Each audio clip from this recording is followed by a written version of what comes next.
Thank you very much. It's a pleasure to be here. And some of us even got in here dry, didn't you? But, well, that's good. We have this trinity of race, gender, and class, and it's sort of treated like a trinity, and I don't want to treat it that way tonight.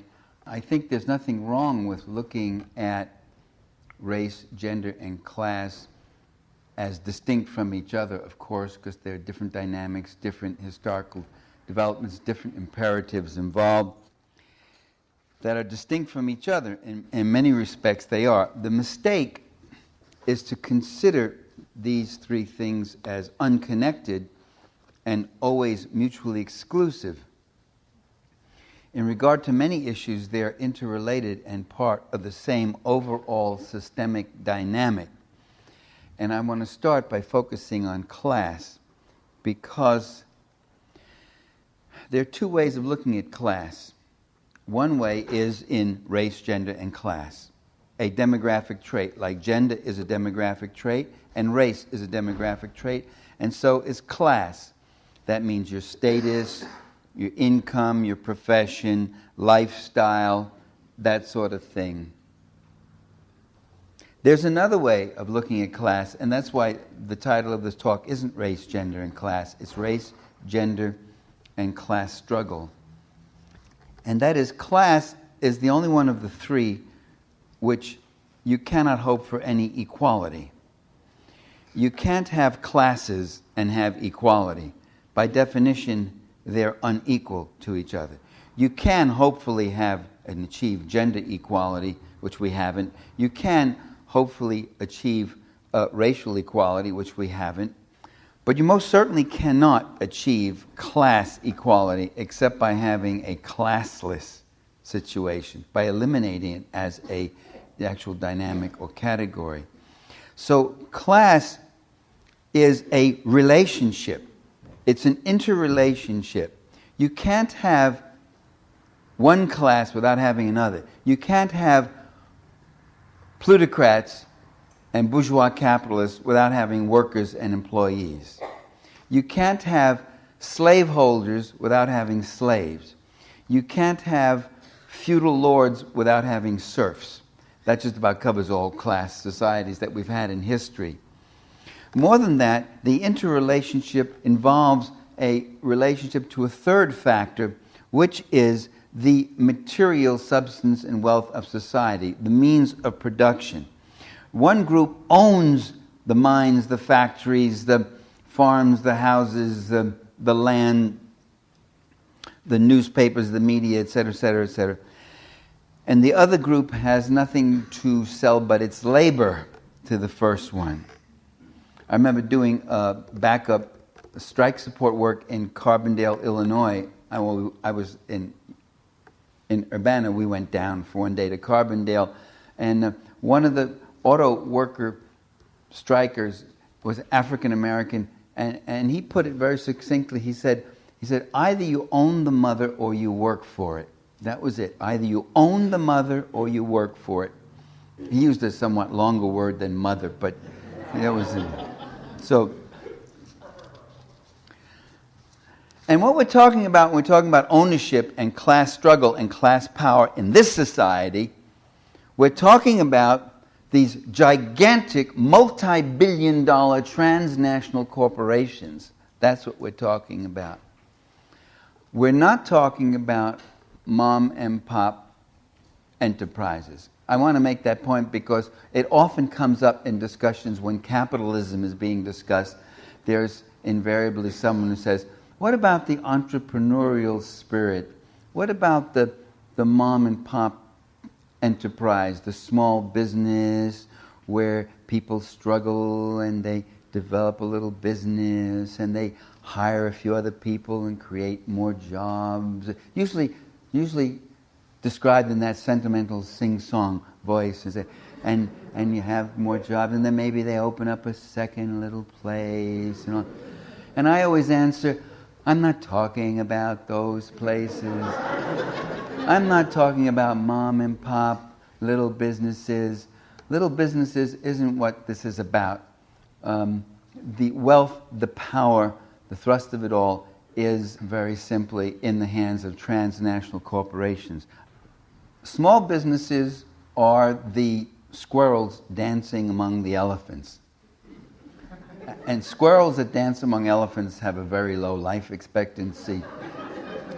And 600 small businesses go under every week in America. And when they go under, unlike Chrysler, unlike Illinois Bank, unlike McDonnell Aircraft, unlike Boeing, unlike any number of other mass multinational corporations, they don't get bailed out. They go under. You're on your own. And they don't count in the power relation. They count in the economy. In fact, almost all job growth in this economy comes from small businesses, medium-sized businesses, and public service.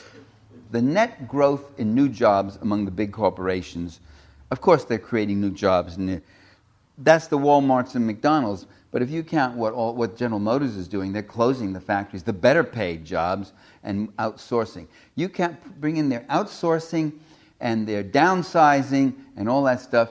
The net number of jobs they create every year is zero. So all that growth comes from middle and small business. So I'm not dismissing small businesses. We're not talking about small capital. We're talking about class struggle and multinational corporate capitalism. Okay, are you with me so far? Okay. We're also talking about wealth. And when you talk about wealth, you should also talk about poverty. Because wealth and poverty not only coexist, there's a dynamic interrelationship between the two of them. We often hear that this is such an unfortunate and juxtaposition. So much wealth and right next to so much poverty. Oh, you go to Rio and you can see all this wealth, these luxury hotels, and right behind them, all those terrible shanty towns. Isn't that terrible? What they don't understand is those shanty towns are supporting that luxury. That wealth creates that poverty. You can't have wealth without poverty. You can't have rich slave owners living in magnificent opulence as they did in the Roman Empire, as I described it in the book The Assassination of Julius Caesar. You can't have that unless you have slaves who are creating that value and working, and consuming a very small portion of the value they create. That's how we expropriate. That's how we get rich. We take, it's an upward redistribution from those who work to those who don't, for the most part. You can't have lords living in the manner born to the manner born. Well, some of them work, but they're not creating their wealth. I mean, Rupert Murdoch works. He's not creating his billions of dollars. I mean, he can go in his office and be busy. David Rockefeller can go in and be busy if he wants and have 3 secretaries and all. That's not. He'll walk into here, into this room, and when he leaves, he's richer than when he walked in. He made more money in that time than you made all in a week or a year. Yeah. Well, most of you are unemployed. I can see that already. We're loading the case here. We shouldn't do that. In fairness to poor David Rockefeller. Okay. There's a constant redistribution of wealth from those who produce it to those who own the production facilities. Now, this upward redistribution takes place in other ways, too. I mean, that's the Marxist paradigm, but, that's not all there is to it. For instance, you can say, well, I'm not exploited then because I work for a nonprofit. They're not expropriating my labor in that way. Well, you are, because don't forget you're still a taxpayer, and you get terribly exploited that way. One of the greatest sources of profit accumulation is the U.S. Treasury in this country. The return, the most profitable forms of investment are through the U.S. Treasury. You're a pharmaceutical, and you go out there and you just give $5,000 to this congressman, $5,000 to that one, $10,000 to that senator, another $30,000 to the Republican National Committee, this and that, and they pass a Medicare prescription bill that's going to give your industry $1 trillion in business. That's coming right out of the hides of us taxpayers. That great deficit, that huge deficit that Bush keeps running up, that's an upward redistribution of income from the people who pay the taxes to the people who are lending the money to the government. The government is borrowing money from the people they should be taxing, and they're cutting the taxes of those people. And the greater that deficit goes, the less you get back on your tax dollar. The larger the chunk of that dollar is just going to rich creditors. And that's the whole idea. That's one of the basic ideas behind deficit spending. That's why the conservatives pursue it with such alacrity. Let's discuss racism. Discussions of racism usually fix upon attitudes, because one of the things American intellectuals do is they manage never to ground anything in material interests or in the social structure as such. Things just float around, and they talk about them, and they write articles about it and all that sort of thing.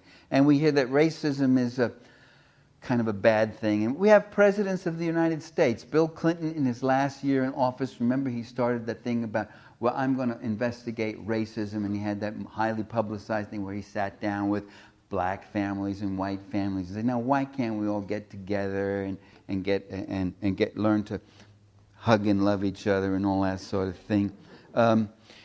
We should keep in mind that it's not just a matter of cleansing hearts and minds. We should keep in mind the larger system of power and interest that sustains racist attitudes. That's why we should speak not only of attitudinal racism, but also of institutional racism and systemic racism. That the system, the structure itself, preordains or feeds and necessitates and is advantaged by these kinds of attitudes. For instance, in modern-day capitalist society, racism and sexism have historically served a number of very real systemic functions. First of all, employers have always desired a surplus workforce. When there's full employment, when jobs are looking for workers rather than workers are looking for jobs, then wages go up. When it's the other way around, when it's workers looking for jobs and there's more workers than jobs, then wages are depressed and they come down. And one way you depress wages and keep them down is by lowering the wage floor, keeping that as low as you can. And what you do there is you try to have a super exploited portion of an already exploited labor pool. The super exploited portion will be made up of disadvantaged people, people who are disadvantaged because of other dynamics maybe in society, like sexism and racism, for instance. And traditionally, this reserve army of labor that helps suppress the labor wages is made up of women, children, immigrants, and ethnic minorities. And what made, in many places, what made that particular group employable, what made women employable in late 19th century industrialization, was their, quote, willingness. I heavily quote willingness, because willingness denotes choice almost. But given the horrible necessities, their forced necessity to go work at a lower wage. If women started demanding the same wages as men did, they'd go and hire men. The other thing it was thought, of course, was that women and children were malleable and less troublesome. They're less likely to throw a wrench in the machine, less likely to punch out the foreman, and immigrants also were more vulnerable. Many of them were illegal. They couldn't voice grievances. Still true. They, with linguistic problems, they couldn't organize that well. Okay. Racism and sexism also serve class power as a divisive force. They help keep the working class fragmented and disorganized, fighting against each other for crumbs rather than concerting for a larger slice of the pie. Beating your wife instead of organizing to beat your boss. Economic elites seem well aware of this. They consciously discourage working class unity, and they consciously incite inter-ethnic competition. This is an old thing, by the way. This is not some little analysis I'm kind of digging up or making up. You can go back and read Plato and Aristotle. Aristotle, Politics, Book 1, I remember, I think it was. He actually advises the landowner and slaveholders. He said, in your work gangs, meaning your slave gangs, have slaves of different nationalities and different tongues, so that they can't understand each other, and they are therefore less likely to concert in the pursuit of dangerous novelties. I think was the phrasing in politics. Let's fast forward from ancient Greece, 400, 500 BC, to the last century. The oil companies and coal mining companies in America, they would deliberately pursue this policy. They'd hire a Swede, a Hungarian, an Italian, a Pole, and have them all work together. They couldn't understand each other. Not that they had read Aristotle, but they were ruling elites who were facing the same opportunities of manipulation and conjuring up divisiveness. In the 1600s in North America, the 1600s, before there were the laws and the ideologies of slavery and racism, before they had been really well developed, you had white indentured servants and black slaves not only worked together, but they lived under the same hard conditions, and they fraternized together, and sometimes they even intermarried. You know, why did the South, and why did the states in this country, until as late as what, 1967 was the last miscegenation law finally removed from the books. Why did they have miscegenation laws? They were outlawing intermarriage. Why did they have to actually use the force of the state to outlaw intermarriage? Because people intermarried. It was a problem. They had to teach. They had to teach people racism. They had to instruct them and command them into their racism. It was the same way with anti-Semitism, how it had to be taught to the European peasantry by the lords and bishops of Europe for 1,000 years. You know, for years, the peasant had a problem with the demonized Jew. The description didn't fit his friend Moish up the hill, who was a fellow farmer who helped him pull a cow out of the mud and who he worked with. Christians actually attended Jewish ceremonies. Jews actually presided over Christian meetings in the early first millennia. And the peasants had to learn. They learned slowly, but they did learn. And eventually they learned to channelize their legitimate grievances and anger away from their lords and toward irrelevant and innocent enemies. And so we had the same thing in America, where slaveholders and land grabbers endured a lively fear that indentured white servants would join with blacks or Native American Indians against the propertied class, as happened more than once, by the way. It did happen. Not a very highly publicized part of American history, colonial history. So the colonial governments pursued a conscious policy of creating aversions and segregations between the three racial groups, turning Indians against blacks and poor whites against both. Fast forward again, U.S. prisons back in the 60s, 70s, right down to this day, have consciously promoted friction between white, black, and Latino gangs. Back in the early 70s, I remember a case, I think it was in Oregon or Washington State, I can't remember now, a politically conscious prisoner by the name of Stephen Kessler.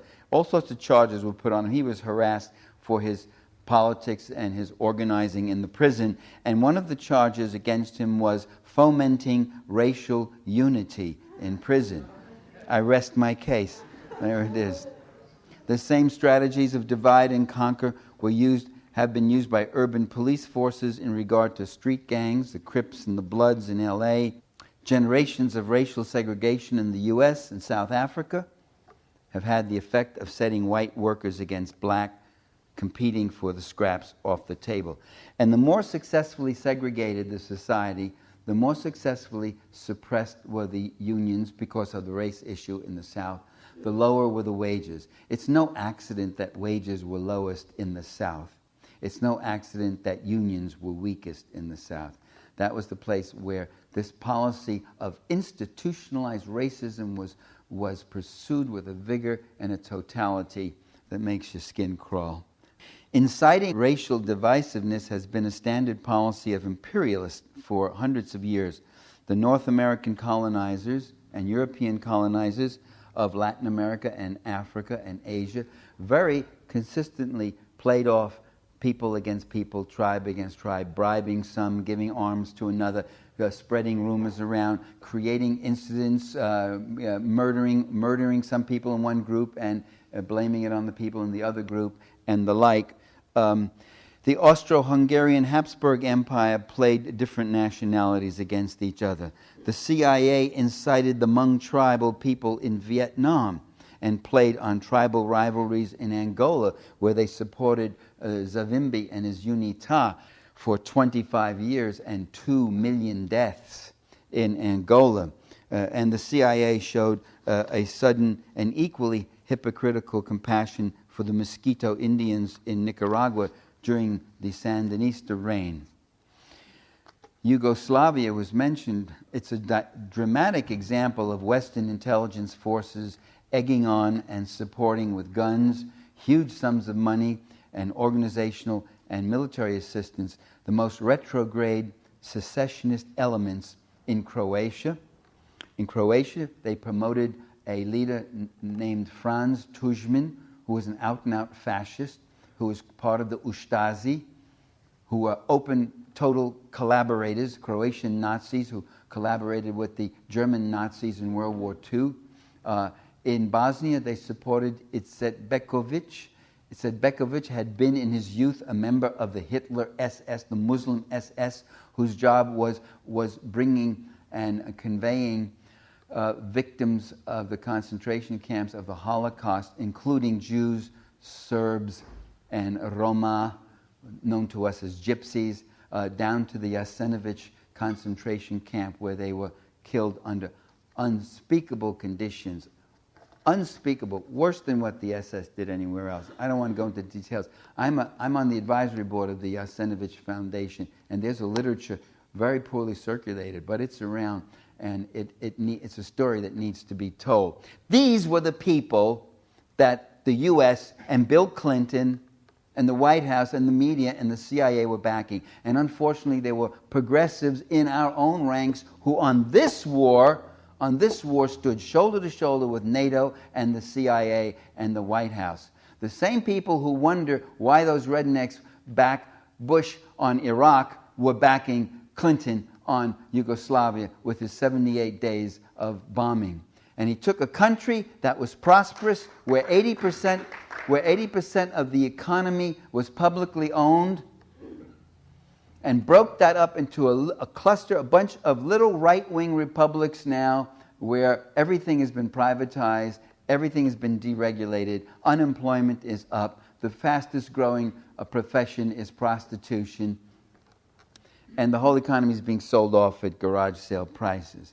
Yugoslavia was a self-defining, prosperous social democracy. It was tolerated during the Cold War when there was a Soviet Union behind it. It no longer had to be tolerated right there in the middle of Europe.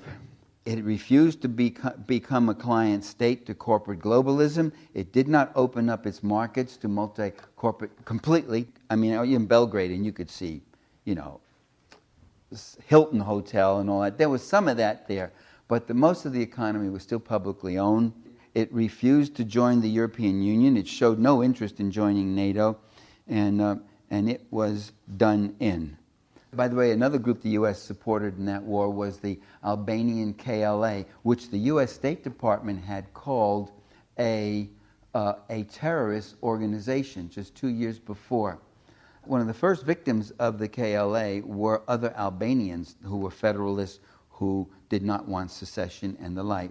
They also pointed out that the KLA was linked to a group called Al-Qaeda and were linked to the Chechnya terrorists. And Kosovo now has been cleansed. It has been cleansed of Serbs, Jews, Gorani, Egyptians, Roma, and all these people. Much of politics, ladies and gentlemen, much of politics is the rational manipulation of irrational symbols. So racist emotions and fear and resentment may be irrational emotions. They may have irrational imagery and the like, but they are often rationally manipulated and pursued. Historically, racism comes from two great class exploitative forces. One is slavery. No slaveocracy rules nakedly. No ruling class of any kind rules nakedly. They all, whether it's the Chinese landlord class or the feudal class in Europe or ancient slaveocracies or the American antebellum slaveocracy or the ruling plutocratic class today, they all build up an ideology to justify their rule. The Chinese landlords used to say, the sun cannot rise in the west. This is what they told the peasants. That meant you can no more change position with me or equalize our positions than the sun can rise in the west. Don't ask for the impossible. So they represented their very privileged and very exploitative and unjust system as the natural order of society, you see. In the U.S., slaveocracy developed religion. The clergy were actively involved, not just in the South, in the North too, many clergy involved in justifying slavery. The slaves, you know, were the descendants of Ham. Ham was dark, if you remember, you read the Bible. He was dark, and all his children, therefore, shall be the hewers of wood and drawers of water. The colleges in the North were prohibited from discussing and pursuing and advocating abolitionism. The intellectuals and professors in Southern colleges full-time pursuing justifications for slavery and why it was building up a whole science and anthropology and sociology and psychology as to why slavery was a just natural thing, because the slave was lazy, shiftless, this and that. There were psychiatrists in America who studied a very real mental illness that existed at this time. It doesn't exist anymore, and it afflicted only slaves. It was called drapetomania, and it was the irresistible impulse that possessed some slaves to abscond from service, was the term, to run away. And this was an illness that slaves suffered from. Eminent Dr. The Samuel Cartwright himself, I have a quote in my book, The Culture Struggle, and he talks about this. He says, drapetomania is a mental illness like any other, and there are cures for it. The cures consisted of ferocious applications of the bullwhip and branding on the face and chains, and in some extreme cases, castration. Those were the cures. These were the best minds of science in the early 19th century, giving us what to do about this. Another source of racism is imperialism.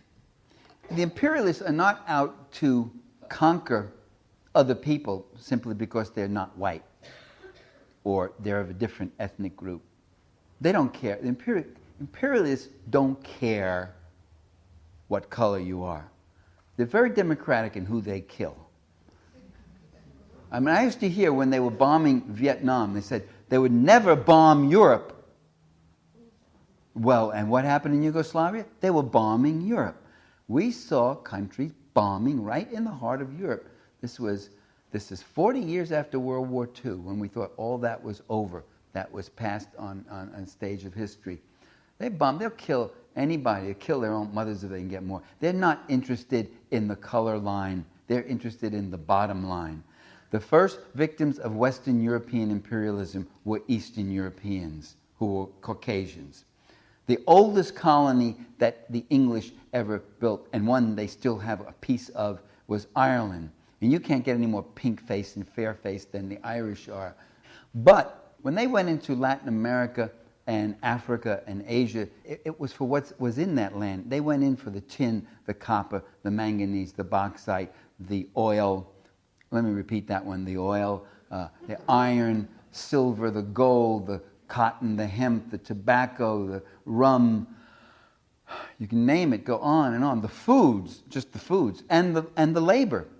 The Roman Empire, the Romans were big on that one. That one of the reasons you conquered a country was for the labor, because that labor, that human labor, creates wealth for you. Slaves, or if not slaves, certainly exploited labor. But after you're in there a while, you got to justify it. See, if I come in and I slaughter your herds and burn your crops and destroy your mines and burn down your well-built buildings, I can give you descriptions of that.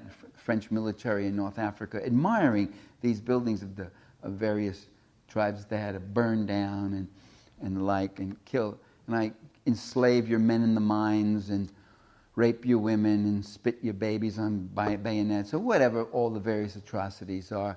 I have to, after a while, justify it. And what I say is, well, they're animals. I do what every ruling class, every murderous class has ever done in history. I reverse the role of victim and victimizer. I talk about, look at the literature in America about the Native American Indians. Fierce, red devils, ferocious, cutthroating, scalping. Scalping was a European, Caucasian innovation. The Indians learned it from the white man. But you go on, talk about how the only good Indian is a dead Indian. They're horrible creatures. They're animals. So you start developing this, again, mythology of these wretched, subhuman people who you by necessity need to do in. You see that with gender also. Women have been subjected to the oppressions of men for mere, 5 million years, whatever it is. And of course there builds up the view of women as a liability. They're fickle, they're silly, they're lightheaded, they're superficial, they're what? Needy, clingy, treacherous. And if you get into Christianity, they're worse. They're seductrices, and they are the purveyors of evil. Who gave Adam that apple, huh? By the way, it wasn't an apple. Read the Bible. There was no apple. It was a fruit. Although apple was a generic term. But I'm digressing. Let's get back to it. The Jezebel. The woman is Jezebel. That's another big theme, and all that sort of thing. I deal with that in the culture struggle. Custom against women. I have 2 chapters in there. That sort of thing goes on. Now, conservatives in modern-day America, I think, have consciously cultivated these race and gender issues and other what they call culture issues as a way of distracting people from looking at bread and butter issues, that is, class struggle issues. I actually saw a Sunday afternoon show. It was William Buckley and some of his other, the whole bunch of these right-wing pundits who overpopulate the TV channels. And they were talking about this. How do we get Joe Sixpack and Middle America to come on over outside, and we should consciously pursue these culture issues? It was interesting. They didn't say it all. They didn't say, look, we're ripping them off and we're getting our tax cuts for the super rich, and they're paying most of it, and they're a bunch of suckers, but we got to justify it and distract them. They didn't use the word distract, but say, bring to their attention these kind of things. Family values. Well, we should talk more family values. Family values are important to the working Joe. For instance, abortion. There's an important gender right. Conservatives used to be for abortion. Ronald Reagan signed one of the most liberal abortion bills up to that point in American history when he was governor of this state. George Bush Sr., George the First, when he was in Congress, voted for abortion bills. They were for abortion. They thought the poor had too many babies. They would go on welfare, all this deadwood on our economy and this and that. And abortion is a good solution. It was only that when they realized that abortion could be an issue that could split the traditionally Catholic Democratic vote and also mobilize and ignite some rural, low-income Protestant fundamentalist vote. It had an emotive effect to it and all that they that they began to argue that a fertilized ovum was a human being who had priorities over the mature human being that was carrying this fertilized ovum. The other issues, of course, gay rights, gay marriage. I mean, that was like throwing red meat at them just before the 2004 election. Isn't that right? That suddenly gay marriage became the issue there. And the most persistent one was family values. Again and again, the family value hypocrites, you know. You had Phil Graham, who dumped his wife and ran off with his secretary, talking about family values. You had Newt Gingrich, who, when his wife was lying in bed with cancer, almost dying, coming in with the divorce papers and having her sign the divorce papers in the hospital. Late 80s, you remember this, where these a number of congressmen, family value guys, it was discovered, had been cavorting with male prostitutes, had been bringing male prostitutes up to Capitol Hill and buying their services.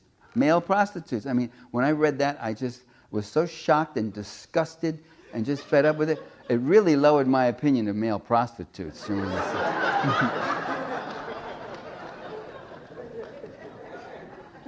Well, who are hard-working guys, hey? Well, aside from ethnic divisions, we should note there have been cases, even in recent years, where there has been ethnic and gender unity in labor struggles. And that means this came in the crucible of class struggle. The labor struggles in recent years, for instance, you've had African Americans, Latinos, Asians, Filipinos, white workers, male and female, standing shoulder to shoulder in major strikes by steel workers, coal miners, dock workers, teachers, hospital employees. Those are the ones that I was able to get down, and I'm sure there are others too. Let me tell you something else about the class divide and how it's seldom noticed because we concentrate exclusively on race and gender. Blue-collar workers, regardless of race, are 2.3 times more likely to die of heart disease than managers and professionals. In contrast, black males are only 1.2 times more likely. Only. But I mean, that's a terrible, but it's less. In other words, class is a greater divide.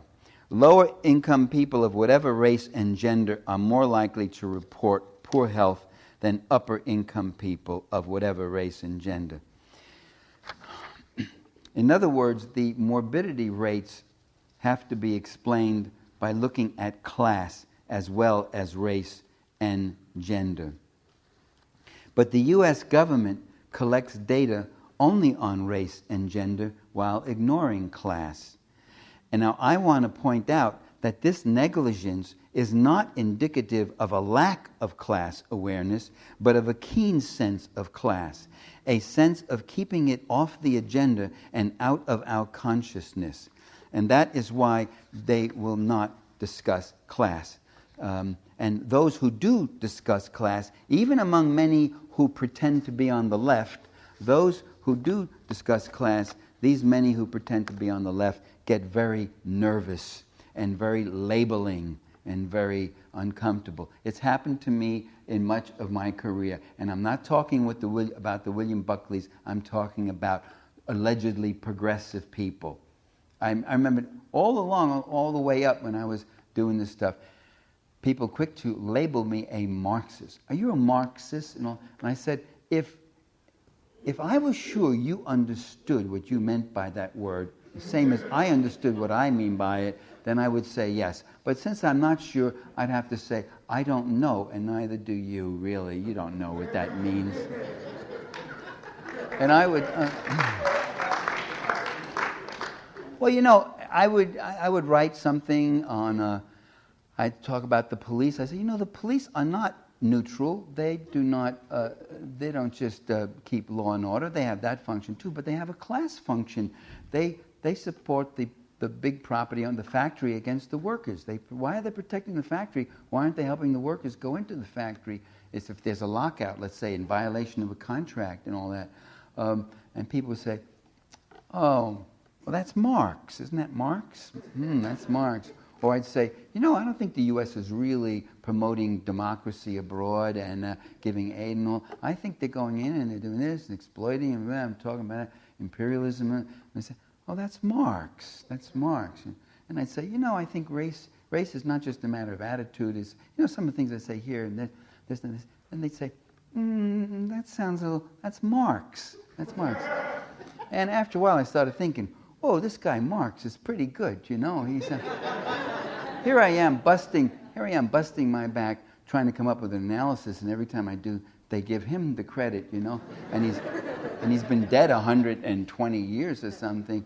The courts ignore class and consider only race and gender as categories for equal treatment under the law. And why? Because of what I said before. You can't have equality in class. Were they to have equality of class under the law, this would have revolutionary implications. Whereas with race and gender, they can finesse. They can bring in people. They can elect black mayors, or they can appoint black secretaries of states. They can bring in women into office. But what blacks? What women? What women? Lynn Cheney, Jean Kirkpatrick, and just after we're just recovering from Jean Kirkpatrick, we get Madeleine Albright, just recovering from her, and we get Condoleezza Rice. Mamma mia! I mean, this is, and who satisfies two categories of identity politics? She's black and she's a female. And you find that they can still perform the same class supremacy functions as any white male can. By the way, I'm not saying that having women on the Supreme Court, having women in high positions of government is a totally immaterial thing. That's a good advance, but it's a very misleading concession. It's used opportunistically. It's harnessed by those whose real concern, after all, is again not the color line but the bottom line. Let me close here by telling you about the study that Robert Cole was doing. Robert Cole, Harvard psychologist, he was interviewing black people in communities and white people. And he found that many ordinary African Americans had a sense of not only class, but of class power. He found that many working class women doing 2 shifts at Walmart's and living out of a van have a sense of class exploitation and class struggle. Cole's African American respondents would ask him if he also had interviewed the rich folks. And Cole said, "You mean the white folks, not the rich folks, right?" And they said, No, we mean, quote, the rich, the ones who decide how the poor folks live. To Cole's credit, this is his own account. To his credit, I'll say that. He's showing his readers what a dense head he is on the class issue, as every Harvard professor pretty much is, almost. Not to mention Yale and Princeton. One African-American lawyer told Cole that if he wanted to know why black people lived the way they do, he should talk not to the ordinary working-class white people who were also victimized, but to the affluent and powerful ones who own the farmlands and the factories. I quote this lawyer, "They own everything, and they decide what happens in this city and in all the other cities," unquote. Now it gets even more interesting. Cole found surprisingly similar opinions among working-class whites. They too railed against the rich, or the big shots with plenty of money and all the power they want. So what you had here was these interviewees, working-class African Americans, working-class whites, were introducing the famous Harvard professor to the concept not of class, but of class power.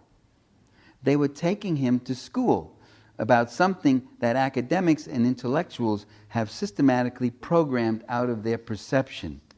He interviewed working class people, and he didn't ask them about class or class power. Isn't that kind of extraordinary? That's an extraordinary achievement when you think about it, but it's not so extraordinary. That you don't get tenure at some of these places if you're going to be doing that Marx stuff, you see.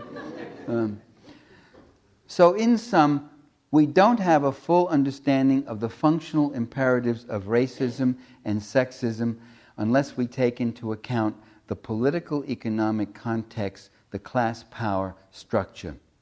Unless we move from attitudinal racism and sexism to institutional and systemic analyses. I'm not arguing that you can reduce all of racism and sexism to the analysis I gave you today. I do believe there are imperatives, historical and whatever else, which develop their own momentum and have their own connections. You see that especially in the case of gender. But even there, even there, a society where you have education available for women, entry into decent job markets for women, human services to support them and their children or to back them up and give them some kind of backup. In those societies, women have a better chance against male oppression than they do in Pakistan or Afghanistan or other places like that, where women have no systemic. So systemic factors can come in even in that historic oppression of men over women like that.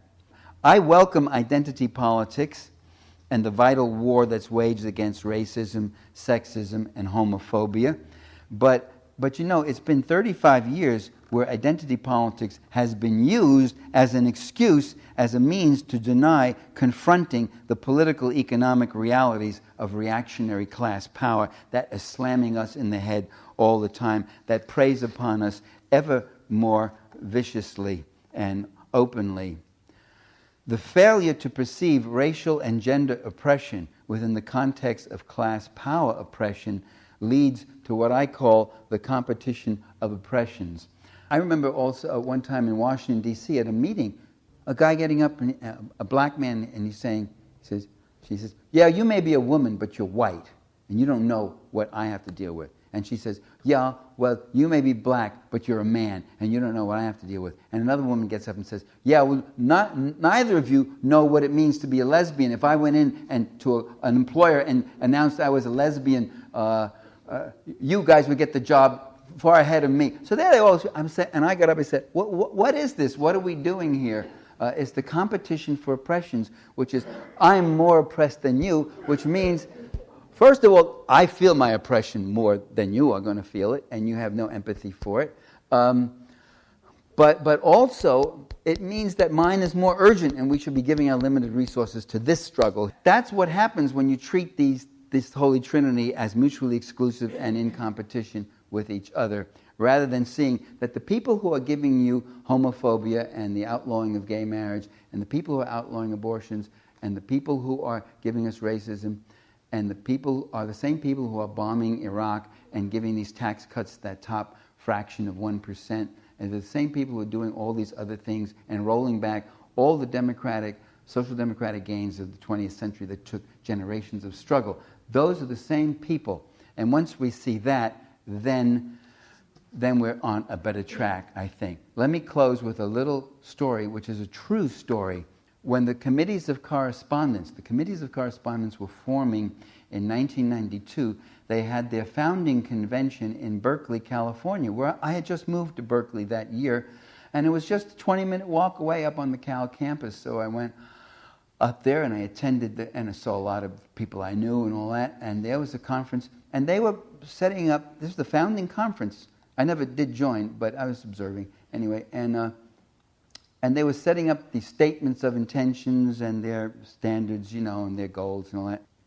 And some guy got the microphone on the floor and he said, there's nothing in our charter here about gay rights. You put something in, please, gay rights. And people up on the stage there, gay and lesbian rights.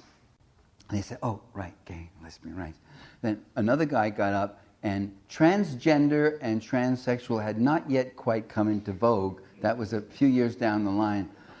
But he said, no, it should be gay, lesbian, and bisexual rights, because we bisexuals run into discrimination from both communities, he said. Versatile little rascal that he was. So there he was. So they said, yes, that's right. Gay, lesbian, and bisexual rights. And I was sitting back there, and there was this old lefty trade unionist sitting behind me, and I hear him say, he said it's just loud enough for people around him. He says, yeah, and how about putting something in there for the people who are too tired to have sex when they get home from work?